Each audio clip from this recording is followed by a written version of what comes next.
तेनालीराम। प्रस्तुत पाठ में तेनालीराम की बुद्धिमत्ता का वर्णन किया गया है। इस पाठ का सार यह है कि हमें व्यर्थ ही घमंड नहीं करना चाहिए, अन्यथा वह हमारे लिए घातक है। दक्षिण भारत में महाराज कृष्णदेव राय के दरबार में तेनालीराम नामक एक अति विद्वान और हाजिर जवाब मंत्री रहता था। उसके किस्से उत्तर भारत के बादशाह अकबर और मंत्री बीरबल की तरह ही लोकप्रिय थे। आज भी उनके किस्से को लोग बड़े चाव से सुनाते हैं। तेनालीराम की यह विशेषता थी कि कैसी भी विपरीत स्थिति हो, उसे वह अपने पक्ष में करने में माहिर था। उसका काम करने का तरीका ही ऐसा था कि काम भी हो जाता और लोग वाह वाह करके हंसने को मजबूर हो जाते थे। कभी कभी तेनालीराम अपने विरोधियों को सबक सिखाने के लिए स्वयं ही अनुकूल परिस्थितियां उत्पन्न कर लिया करता था। इससे उनकी कुशाग्र बुद्धि और कौशल का पता चलता था। एक बार की बात है कि निरंतर युद्धों में विजय प्राप्त करने के बाद महाराज कृष्णदेव राय कुछ अहंकारी हो गए। वे बात बात में अपने बड़प्पन दिखाते तो उनके दरबारी अपने राजा के विमुख हो गए। सामने तो वे कुछ करते नहीं थे, पर पीठे पीछे राजा की बुराई करने से नहीं चूकते थे। उन्होंने अपने मन की बात तेनालीराम को भी बता दी। तेनालीराम स्वयं भी ऐसा महसूस करता था, पर उस समय वे चुप रहे। एक दिन महाराज कृष्णदेव राय ने डिंगे हाँकते हुए तेनालीराम से कहा, तेनालीराम, तुमने देखा कि किस प्रकार हमारी वीरता के सामने आसपास के राजा भीगी बिल्ली बन गए हैं।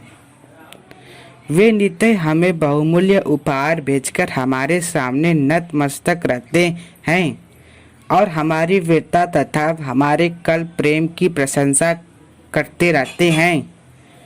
अब तो हमें लगने लगा है कि हमसे महान राजा इस पृथ्वी पर कोई दूसरा नहीं। राजा को अपने मुंह मियाँ मिट्ठू बनते देखकर तेनालीराम से न रहा गया। अपनी जान की परवाह किए बिना उसने कहा, महाराज, आप इस समय झूठे अहंकार में भरकर ऐसा कर रहे हैं। एक छोटा बच्चा भी आपसे महान हो सकता है। तेनालीराम की बात सुनकर राजा क्रोध में भर गया। वह जोर से बोला, तेनालीराम, तुम्हारा इतना साहस! यदि यह सत्य है तो सिद्ध करो। मैं तुम्हें 7 दिन का समय देता हूँ। यदि तुमने अपनी बात सिद्ध नहीं की तो मैं तुम्हारा सिर धड़ से अलग करा दूंगा। जाओ यहाँ से। तेनालीराम चुपचाप राजा के सामने से चला आया। इस घटना के 2-3 बाद उसने एक बेहद सुंदर बालक को अपनी माँ की गोद में खेलते देखा। तेनालीराम उस औरत से उस बालक को मांगकर राजा के पास जा पहुंचा। वहां राजा रानी दोनों बैठे हुए थे। रानी निसंतान थी। उसने तेनालीराम से बालक को ले लिया और दुलार करने लगी। बालक भी रानी के साथ खेलने लगा, उसका मुंह चूमने लगा, बालों से खेलने लगा। रानी हंसती रही। कुछ देर बाद राजा ने भी उस बालक को गोद में उठा लिया और प्यार करने लगे। बालक ने हाथ बढ़ाकर राजा का मुकुट गिरा दिया और उनकी मूछें पकड़ ली।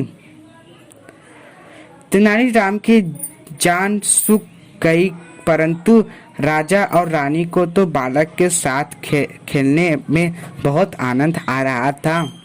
वे भूल गए कि वे किसी राज्य के राजा रानी हैं।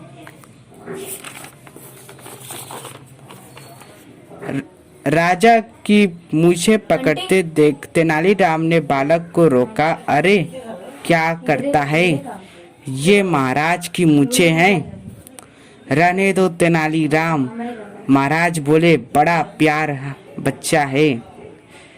बच्चे तो भगवान का रूप होता है, वह कुछ भी कर सकता है। तेनालीराम इसी मौके की ताक में थे। वे तत्काल बोले, महाराज मैंने अपनी बात सिद्ध कर दी। अभी आपने कहा है कि बच्चा भगवान का रूप होता है, फिर तो यह बच्चा आपसे बड़ा और महान है, क्योंकि भगवान से बड़ा तो कोई नहीं होता। तेनालीराम की बात सुनकर राजा शर्मिंदा हो गया। उसने तेनालीराम की बहुत प्रशंसा की और कहा कि उसने उसकी आंखें खोल दी। अब वह कभी अहंकार नहीं करेगा। राजा रानी ने तेनालीराम और उस बालक को बहुत से बहुमूल्य उपहार और स्वर्ण मुद्राएं देकर विदा किया। बालक की माता भी वे उपहार और मुद्राएं पाकर अति प्रसन्न हुई और तेनालीराम को ढेर सारे आशीर्वाद से लाद दिया।